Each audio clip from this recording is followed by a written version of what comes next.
dari kelompok 4 akan menjelaskan tentang eksperimen interferometer Michelson, di mana saya Indria Wahyuni dengan NIM 220338082 Dan saya Netania Andresa dengan NIM 220339098. Baiklah, di sini interferometer merupakan alat yang digunakan untuk mengukur panjang gelombang atau perubahan panjang gelombang dengan ketelitian yang sangat tinggi berdasarkan pola interferensi.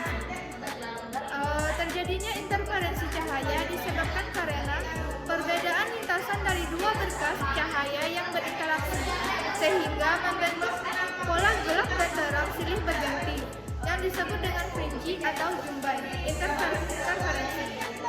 Adapun rumus yang kami gunakan yaitu lambda sama dengan 2 dm per m.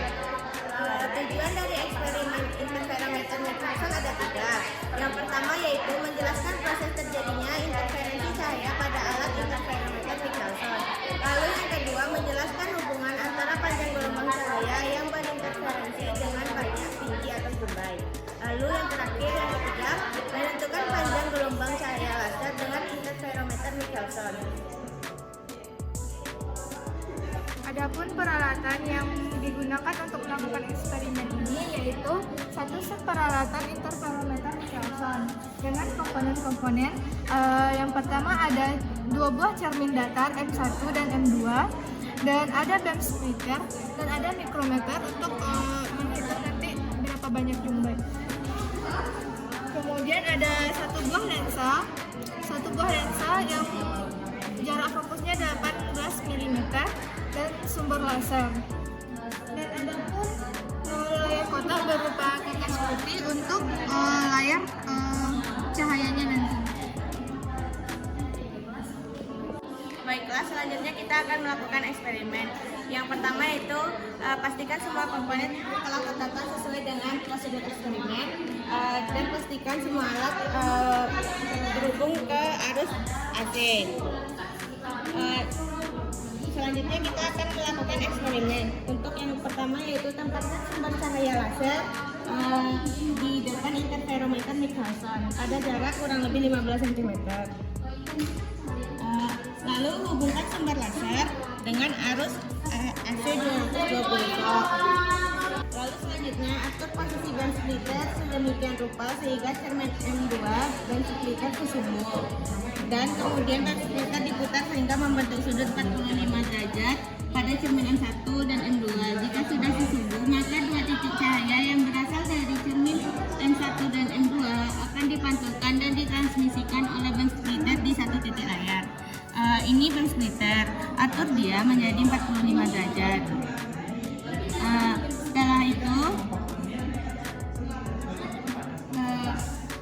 jika sudah sesungguh, maka dua titik cahaya yang dipantulkan dan ditransmisikan berada pada satu titik di layar.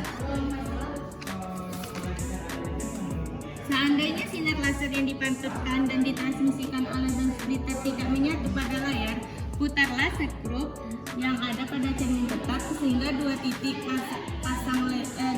cahaya pada layar menjadi satu.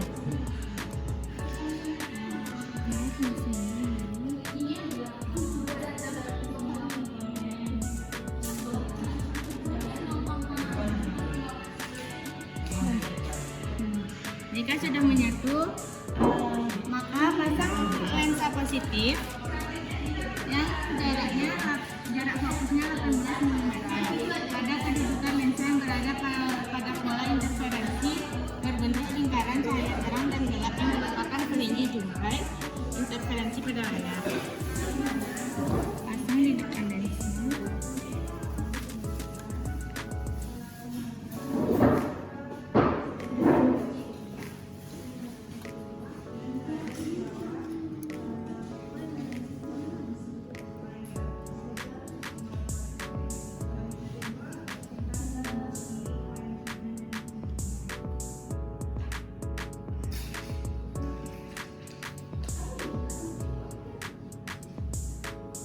Sehingga mendapatkan pola interferensi berbentuk lingkaran cahaya terang dan gelap yang merupakan fringe pada layar.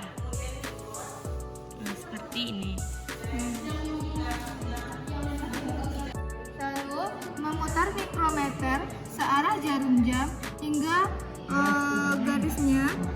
berskala 0 dan berhimpit pada garis penunjuk pada cermin tetap, sumbu tetap.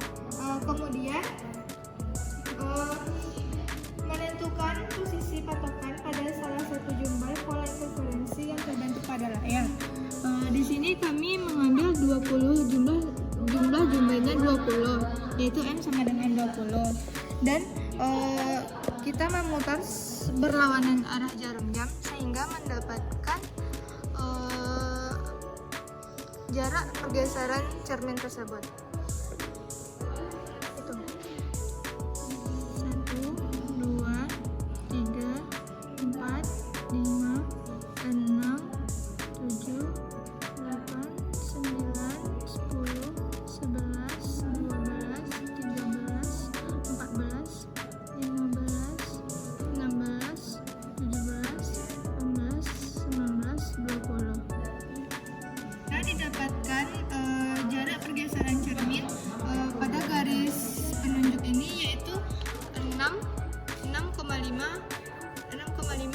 mikrometer, dan terhadap jumlah 20 jumlah. Jadi kita akan melakukan analisis data. Yang pertama yaitu DM-nya kita peroleh tadi 6,5 mikrometer, kita jadikan ke meter yaitu 6,5 dikali 10 pangkat min 6 meter. Lalu untuk lambda U yang yaitu ketentuan senilai 650 nanometer, kita rubah menjadi meter yaitu 650 dikali 10 pangkat min 9 meter. Lalu kita mencari lambda H yaitu dengan rumus 2 dm per m. Dengan 2 dikali dm nya 6,5 dikali 10 pangkat min 6 meter dibagi dengan m nya itu jumlah yang pertama kita gunakan tadi yaitu 20, berarti per 20 kita dapatkan nilainya yaitu 12,5 kali 10 min 6 meter per 20. 12 bagi 0,65 berarti 0,65 mikrometer. Kemudian dijadikan menjadi nanometer yaitu 650 nanometer. Lalu kita jadikan menjadi meter yaitu 650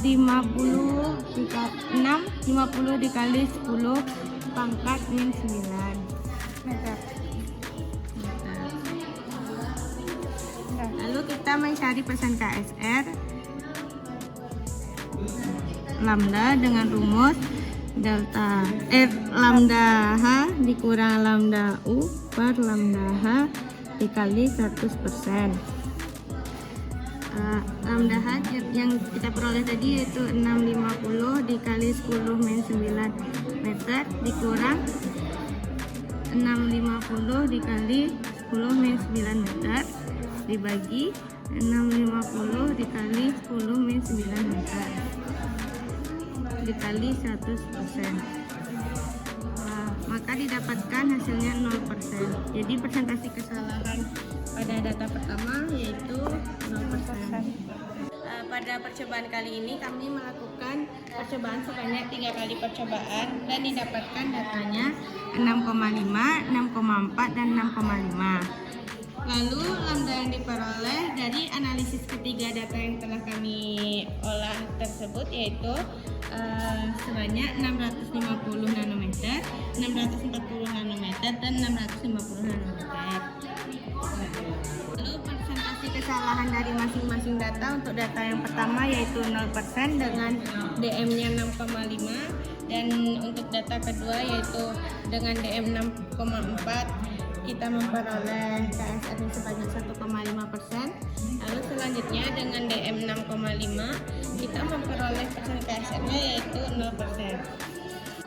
Setelah melakukan eksperimen tentang interferometer Michelson, didapat kesimpulan dari 3 tujuan eksperimen.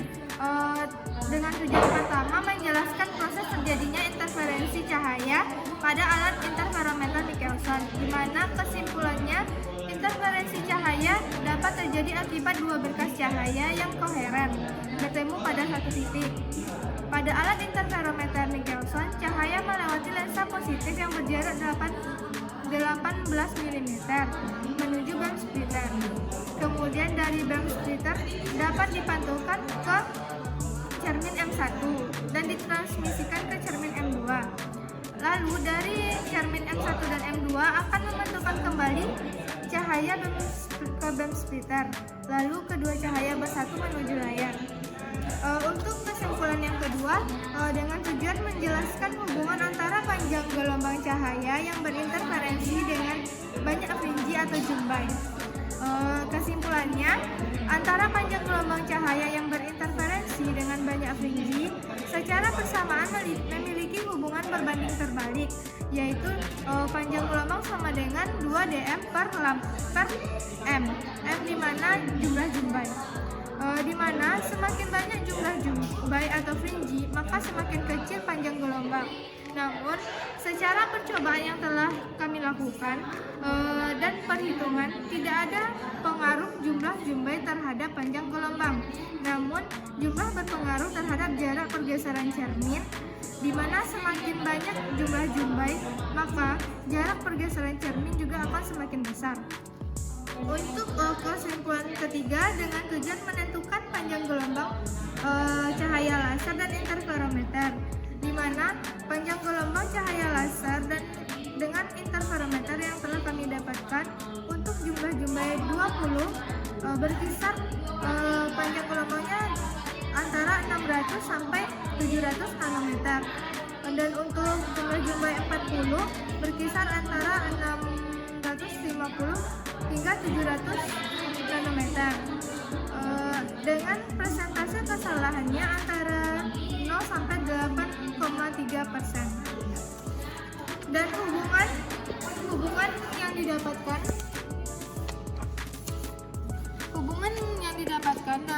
kami membuat grafik hubungan antara jumlah jumbai dengan panjang gelombang, dan didapatkan grafiknya di antara 600 sampai 700 nanometer, maka didapatkan hasil grafik jika dilihat dari komputer dia akan lurus atau berbanding lurus.